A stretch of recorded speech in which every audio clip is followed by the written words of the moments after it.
रामचंद्र प्रभू होऊन गेले. आपल्या धर्मामध्ये जे श्री कृष्ण भगवान जी फिलॉसॉफी सांगतात आपल्याला, Gita is of life, Gita म्हणजे जीवन आहे. हा, अर्जुनाला भगवत गीता सांगितली रणांगणामध्ये, सुख दुःखे समीकृत्वा लाभा लाभो जया जयो.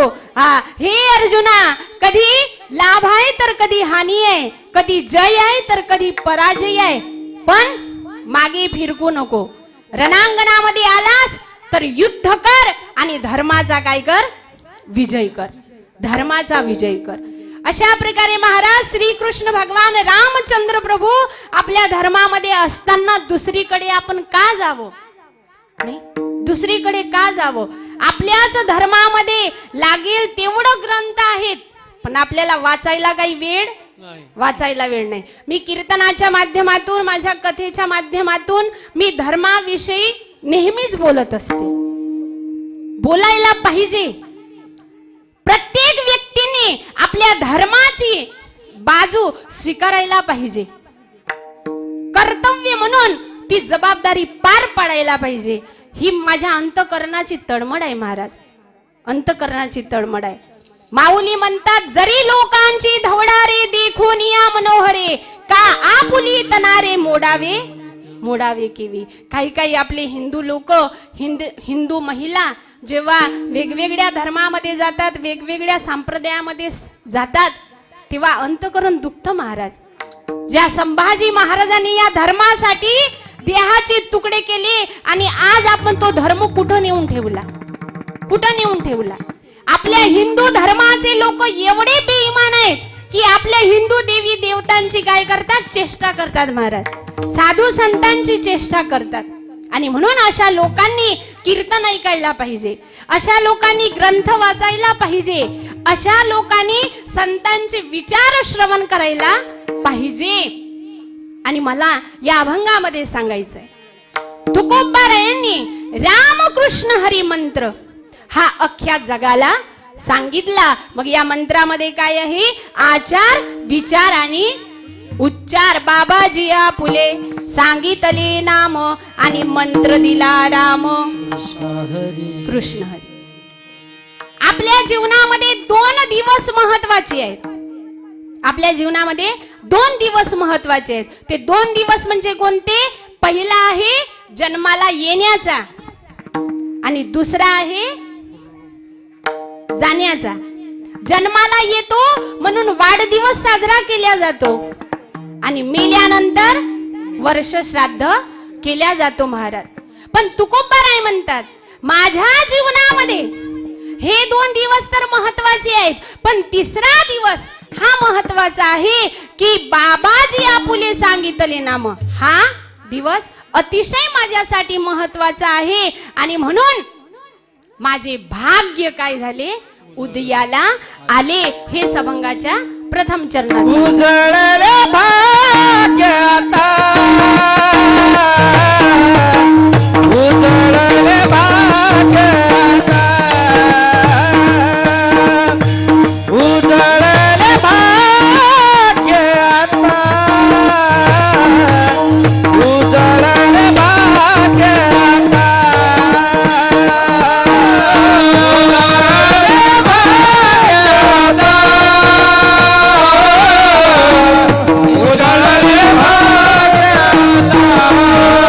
जय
मोगीचे सावरले मोगीचे सावरले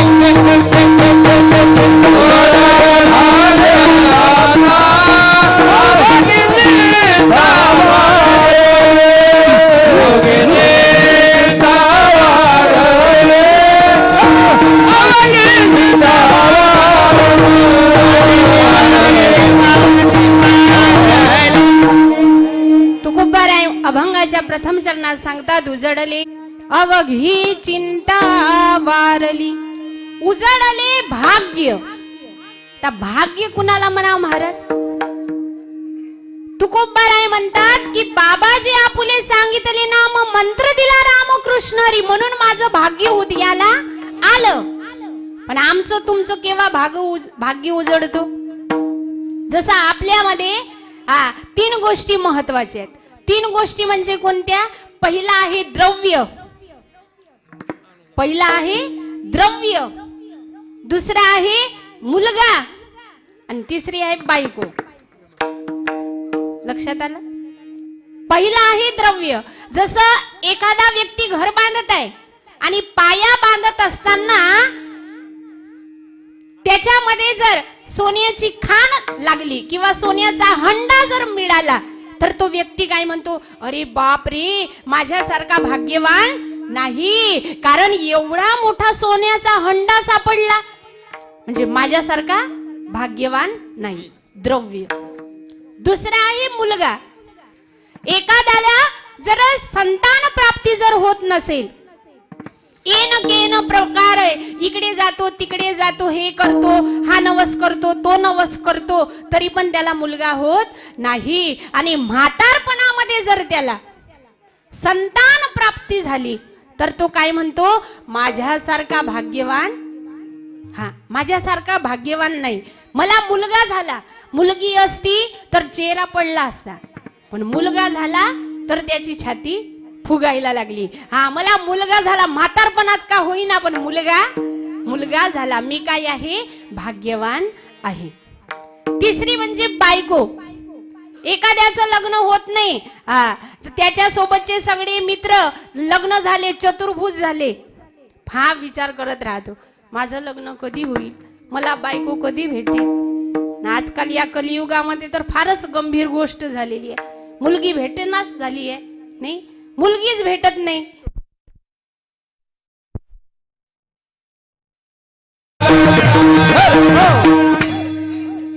लाईन आजच जात आहे का जात होती याच्या अगोदर?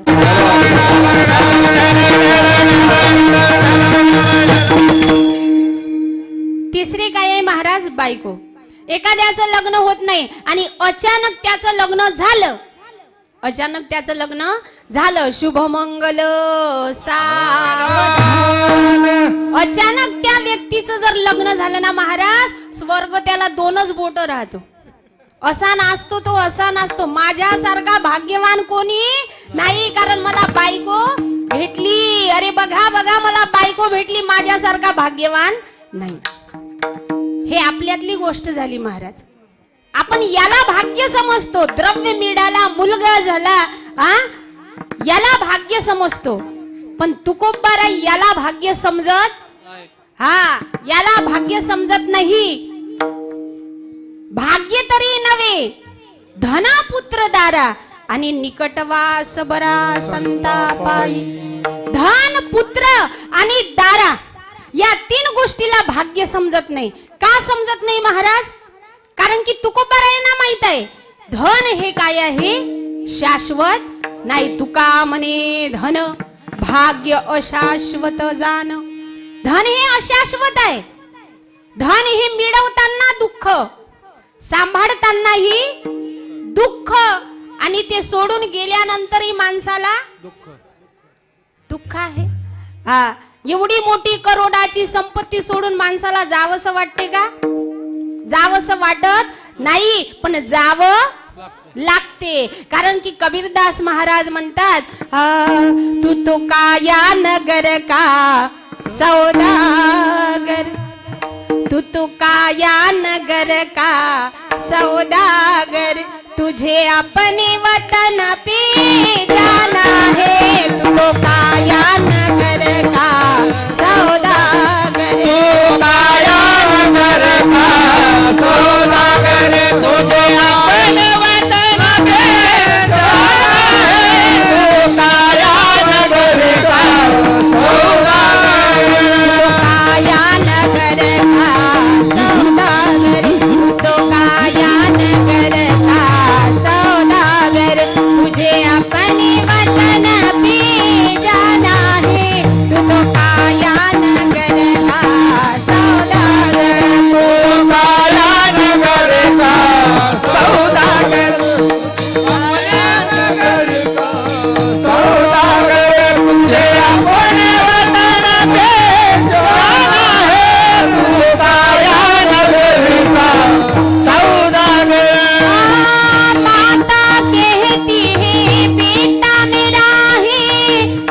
कहती है बेटा मेरा है, पिता कहते हैं बेटा मेरा है। ना माता का ना पिता का, ना माता का ना पिता का, ये तो जन्म देने का नाता है। पुकारा नगरता तो लागे, मेरा वतन दे जाना है। पुकारा नगरता तो लागे। आता भाऊबीजेसाठी बहिणी आल्या असतील माहेरवरून, आपल्या सासरवरून माहेरला. मग कबीरदास महाराज काय म्हणतात? भाई कहता है बहन मेरी है, बहन कहती है भाई मेरा है। ना भाई का ना बहन का, ये रक्षा बंधन का नाता है। तू तो काया नगर का सौदागर, तुझे अपने वतन पे जाना है। तू तो काया नगर का सौदागर. तुकोबार आहे, धनाला महत्व देत नाही. पण महाराज भौतिक रूपाने जर आपण विचार करायला गेलो तर धनाची मात्र गरज आहे. कुठपर्यंत? जिवंत तुकोबारायांना नाही, पण आपल्या सारख्यांना धनाची गरज आहे. हा, तुम्ही जर म्हटलं आम्हाला धनाची गरजच नाही तर कोणी तुम्हाला विचारत नाही. कोणी विचारत नाही. महाराज एक म्हातारा होता, एक उदाहरण सांगते तुम्हाला. एक म्हातारा होता. आता त्या म्हाताऱ्याची म्हातारी निघून गेली. राम नाम सत्य हे, गुलाबजाम मस्त हे, वडापाव स्वस्त आहे. कुठं? स्मशान घाटात. हा, आणि ती म्हातारी निघून गेली. आता म्हातारी निघून गेल्यानंतर या म्हाताऱ्याची काही सोय लागेना. या म्हाताऱ्याला तीन मुलं होती महाराज. 3 मुलं, 3 सुना, नातवंड, मोठा परिवार होता. पण याला कोणी नाश्त्यालाही विचारेना आणि चहा प्यायला सुद्धा विचारेना. हा म्हातारा हताश झाला आणि हा म्हातारा आपल्या मित्राला सांगायला लागला. काय म्हणे मित्रा, काय करावं?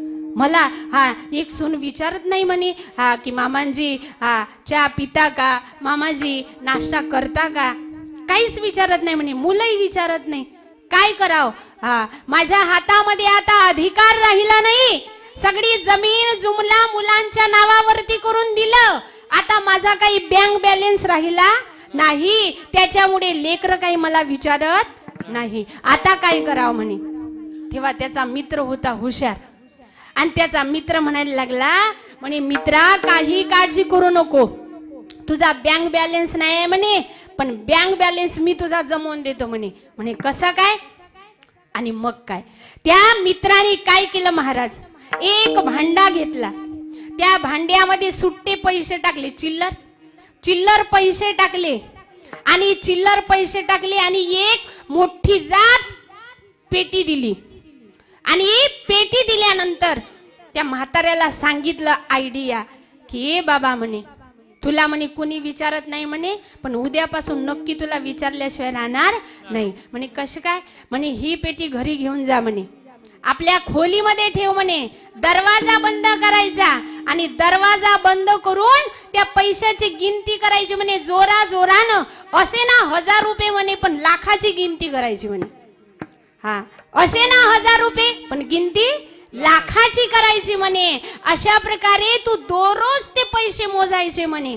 मग बघ म्हणे कसा चमत्कार होतो तो. आणि मग काय महाराज, म्हाताऱ्यानं आयडिया सांगितली, कारण शक्तीपेक्षा युक्ती ही केव्हाही कामी पडत असते. आणि हा म्हातारा गेला, सकाळी उठायचा, दरवाजा बंद करायचा, तो पैसे वाजवायचा डब्यामधले आणि जोरा जोराने मोजायचा. 1 2 3 4 5 6, मग 1000 काय 2000 3000 5000 लाखावर त्याची गिनती जायची. म्हातारा जोरा जोराने मोजायचा. ह्या तिन्ही सुना दरवाजाला कान लावून ऐकायच्या. आणि तिन्ही सुना आपापल्या नवऱ्याजवळ जातात आणि म्हणतात, हो ऐकलं का? म्हणे काय? हो म्हाताऱ्याजवळ किती पैसा आहे, म्हाताऱ्याजवळ पैसा आहे, आम्हाला कधी माहीत झालं नाही, तुम्हाला कसं माहीत? आता बायांचे लक्ष जास्तीत जास्त पैशावर असते आहे की नाही. हा नवरा जर कपडे जर धुवायला टाकत असेल पहिले खिशे तपासतात किती रुपये आहे म्हणून खिशामध्ये, नाही तर ह्या म्हणायला लागल्या हो त्या म्हाताऱ्याजवळ किती पैसा आहे म्हणे. काहीतरी करा, त्या म्हाताऱ्याचा पैसा आपल्यालाच मिळायला पाहिजे. प्रत्येक बाई आपापल्या नवऱ्याला सांगायला लागली त्या म्हाताऱ्याचा पैसा आपल्यालाच मिळायला पाहिजे. आणि मग काय महाराज दुसऱ्या दिवशी लहान सून म्हणते मामांजी चहा पिता का, मधली सून म्हणते मामांजी नाश्ता करता का, मोठी सून म्हणते मामांजी जेवायला ताट वाढू का. म्हातारा म्हणायला लागला चमत्कारच झाला बा, चमत्कारच झाला. आणि मग काय त्याला नाश्त्याला काही कमी नाही, चायला कमी काही नाही आणि जेवायला काही कमी नाही. अशा प्रकारे महाराज त्याचं जीवन कार्य चाललं. पण शेवटी म्हातारा वृद्धापकाळाने काय मृत्यू पावला. वृद्धापकाळाने मृत्यू पावला. आणि मृत्यू पावल्यानंतर सगळे हे तिन्ही मुलं आणि तिन्ही सुना जशी 13वी झाली 14वी झाली, पाहुणे रावडे आपापल्या घरी गेले, तसेच म्हाताऱ्याची खोली उघडली आणि पाहायला लागले भला मोठा संदूक. त्या संदुकामध्ये एक पेटी होती आणि त्याच्यामध्ये एक डब्बा होता. डब्यात डब्बा डब्यात डब्बा डब्यात डब्बा, अरे असे किती डब्बे आहे. आणि उघडला महाराज आणि त्या डब्यामध्ये पाहतात पैसे, तर फक्त किती रुपये निघाले 1000 रुपये. फक्त किती रुपये निघाले 1000 रुपये. हे तिन्ही मुलं म्हणायला लागले अरे म्हणे म्हातारा आपल्याला चुना देऊन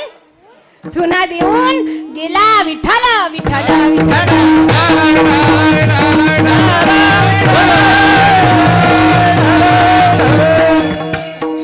भौतिक रूपाने या मनुष्याला धनाची गरज आहे, पण आध्यात्मिक रूपाने तुकोबाराय सांगतात हे धन पुत्रदारा म्हणजे भाग्य. भाग्य नव्हे तर भाग्य म्हणजे काय. भाग्यवंत म्हणो तया, भाग्यवंत म्हणो तया. भाग्यवंत कुणाला म्हणावं ज्यांनी भगवंताचं दर्शन घेतलं.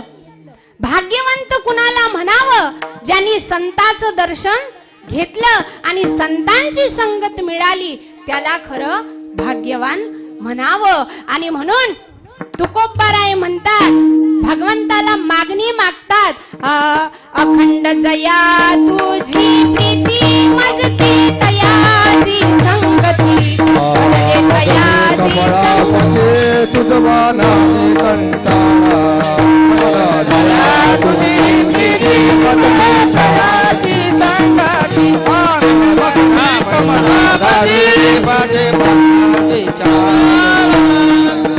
अखंड जया तुझी प्रीती मजती तयाची संगती.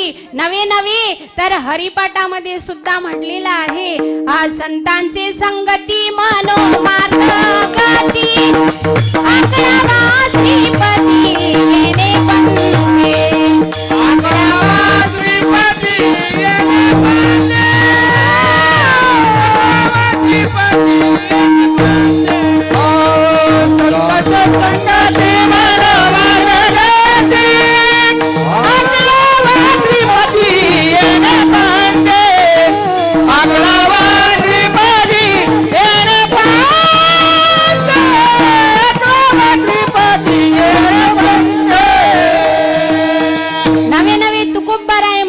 संत समागमी धरावी आवडी आणि करावी तातडी परमार्थाची. तुकोबाराय भगवंताला मागतात की हे भगवान मला संतांची संगत दे. का संतांची संगत दे? कारण की रामकथेमध्ये वर्णन केलेलं आहे बिनु सत्संग विवेक न हो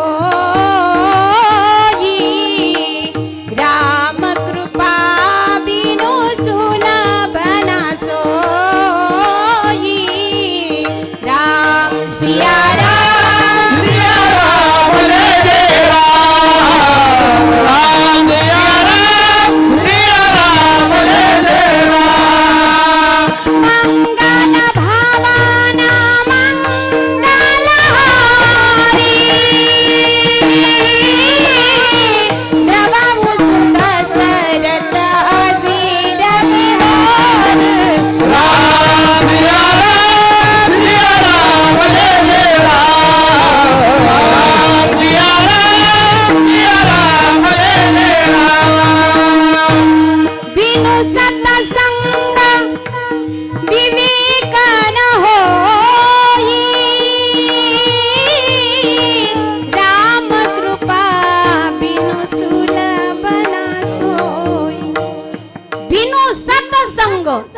विवेक न होई और राम कृपा बिनु सुलभना सोयी. जोपर्यंत संतांची कृपा होत नाही तोपर्यंत भगवंताचं दर्शन होत नाही. आणि म्हणून तुकोबाराय म्हणतात, उजळली भाग्याता अवघी चिंता वारली. आमचं भाग्य उदयाला आलं की आम्हाला संतांचं दर्शन झालं आणि त्या संतांच्या दर्शनामुळे आम्हाला भगवंताचं सुद्धा दर्शन घेता आलं. हेच अभंगाच्या दुसऱ्या चरणामध्ये सांगितलं.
पद्मनाभ जोडीला. तुकोबाराय अभंगाच्या दुसऱ्या चरणामध्ये म्हणतात की जोपर्यंत संतांची संगत करत नाही, जोपर्यंत संतांचा कृपा आशीर्वाद मिळत नाही तोपर्यंत भगवंताचं दर्शन होत नाही. आणि म्हणून जसं उदाहरण तुम्हाला सांगते,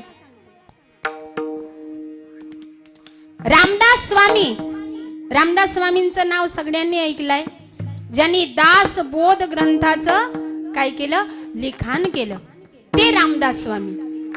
आणि या रामदास स्वामींचे 2 शिष्य होते, त्यांचं नाव आहे कल्याण आणि उद्धव. मग या दोन्ही शिष्यांना दत्तात्रय प्रभूचं दर्शन करायचं होतं. मग दत्तात्रय प्रभूचं दर्शन करायचं आहे तर कुणाकडे जावं लागेल, गुरुकडे जावं लागेल, संतांकडे जावं लागेल. जसं एकनाथ महाराजांना दत्तात्रय प्रभूचं दर्शन झालं, मग एकनाथ महाराज कुणाला शरण गेले, जनार्दन स्वामींना शरण गेले आणि त्यांना दत्तात्रय प्रभूचा साक्षात्कार झाला. प्रत्येक संत महात्मे संतांची संगत साधूनच भगवंतासोबत काय एक नातं जोडलेलं आहे. महाराज भगवंतासोबत नातं जोडलंय. मग आता हे कल्याण आणि उद्धव रामदास स्वामीकडे इच्छा व्यक्त करतात की हे गुरुदेव, आम्हाला प्रभूंचं दर्शन करायचं आहे, काय करावं लागेल. तेव्हा रामदास स्वामी त्या दोन्ही शिष्यांना घेऊन कुठं गेली, माहूरगडाला गेली. माहुर गडावरी ग तुझा वास, भक्त येतील दर्शनास. आपल्या महाराष्ट्रामध्ये 3.5 शक्तिपीठ आहेत. महाराष्ट्रामध्ये 3.5 शक्तिपीठ.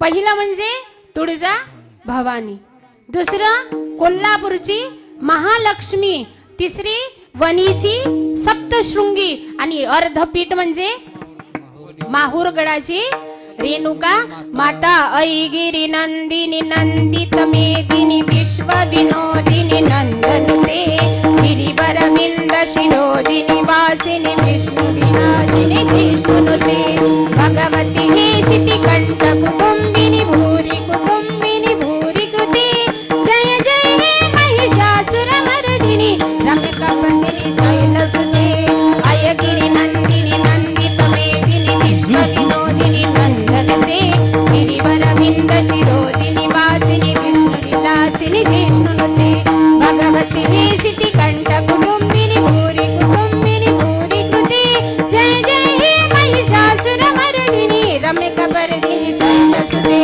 रम्यकपर्दिनी शैलसुते, रम्यकपर्दिनी शैलसुते. बोले भवानी माता की जय. म्हणून अर्धशक्तपीठ कोण? रेणुका माता. त्या माहुरगडावरती गेले रामदास स्वामी. आता माहुरगडावरती गेल्यानंतर त्या मंदिरामध्ये अनेक ब्राह्मण अनुष्ठान जप तप साधना करत बसले होते. मग रामदास स्वामींनी विचारलं की बाबा तुम्ही किती वर्ष झाली इथं तपश्चर्या करीतात? मग काही ब्राह्मण लोकांनी सांगावं की आम्हाला 12 वर्ष झाली.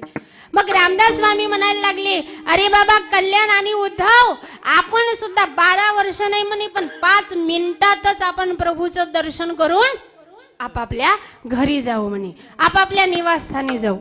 सगळे ब्राह्मण म्हणायला लागले, आम्हाला 12 वर्ष लागले आणि यांना काय 5 मिनिटात देवाचं दर्शन घडणार आहे? हा, काही पण येड्यासारखे बोलतात म्हणे हे लोक. म्हणून ते ब्राह्मण लोक हसायला लागले. त्या रामदास स्वामींचा अधिकार मोठा होता महाराज. आत्मप्रचिती अनुभव प्रचिती असणारे ते रामदास स्वामी. आणि मग काय पद्मासन घातला आणि त्या दत्तात्रय प्रभूचं नामस्मरण करायला लागली. दिगंबरा दिगंबरा श्रीपाद वल्लभ दिगंबरा, दिगंबरा दिगंबरा श्रीपाद वल्लभ दिगंबरा, दिगंबरा दिगंबरा श्रीपाद वल्लभ दिगंबरा, दिगंबरा दिगंबरा श्रीपाद वल्लभ दिगंबरा, दिगंबरा दिगंबरा श्रीपाद वल्लभ दिगंबरा, दिगंबरा दिगंबरा श्रीपाद वल्लभ दिगंबरा, दिगंबरा दिगंबरा श्रीपाद वल्लभ दिगंबरा, दिगंबरा श्रीपाद वल्लभ दिगंबरा, दिगंबरा श्रीपाद वल्लभ दिगंबरा, दिगंबरा दिगंबरा श्रीपाद वल्लभ दिगंबरा. दत्तात्रय प्रभूचं नाम संकीर्तन करायला लागले. मग 5 मिनिटामध्येच काय चमत्कार झाला महाराज. 5 मिनिटामध्ये तिथे एक फकीर आला. मग त्या फकीराची वेशभूषा कशी होती? शुभ्र वस्त्र अलंकार, गड्या मण्यांचा हार, सुलेमान विचार शोभे जैसा. शुभ्र वस्त्र अलंकार आहे, गड्यामध्ये मोठ्या मोठ्या माडा आहेत, काखेमध्ये झोडी आहे. आणि मग काय एकटेच आले नाही ते फकीरजी, तर त्यांच्यासोबत खूप मोठा परिवार होता.